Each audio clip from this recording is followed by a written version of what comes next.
Hello guys and welcome back into a new brand video. In today's tutorial, I'm going to show you how to use Microsoft Teams. So make sure to watch the video to the end and follow these simple steps. So first, we need just to open Microsoft Teams. And basically, I'm just going to open the app, and from there, you will be able to start like creating meetings. You can join meetings. You can have many things to do with the team. So basically, you would have like a chat room where you can like chat with your colleague or the members of your organization.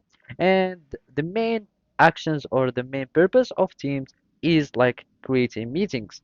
So basically, you will find like the meeting menu, and from there, you will be able to start like either joining meetings or you can start creating new one.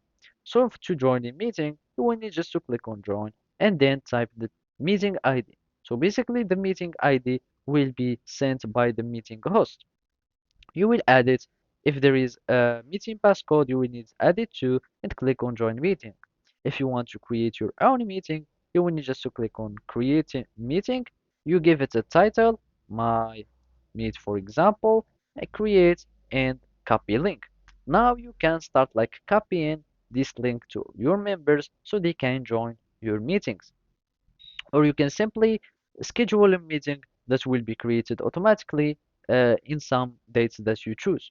Also, there is the community where you can be able like to start sharing files or sharing things among like the member of your community, etc. You can create your own, and basically it will be like a group for your members. So we have the chat, we have communities, and we have meetings.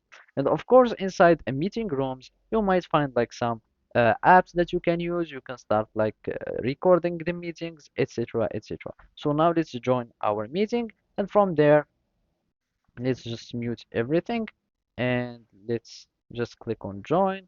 And basically from here, as you can see, you can like have the view, you can react and talk with the people in the meeting, etc. So basically that's it. Thank you for watching and see you next time.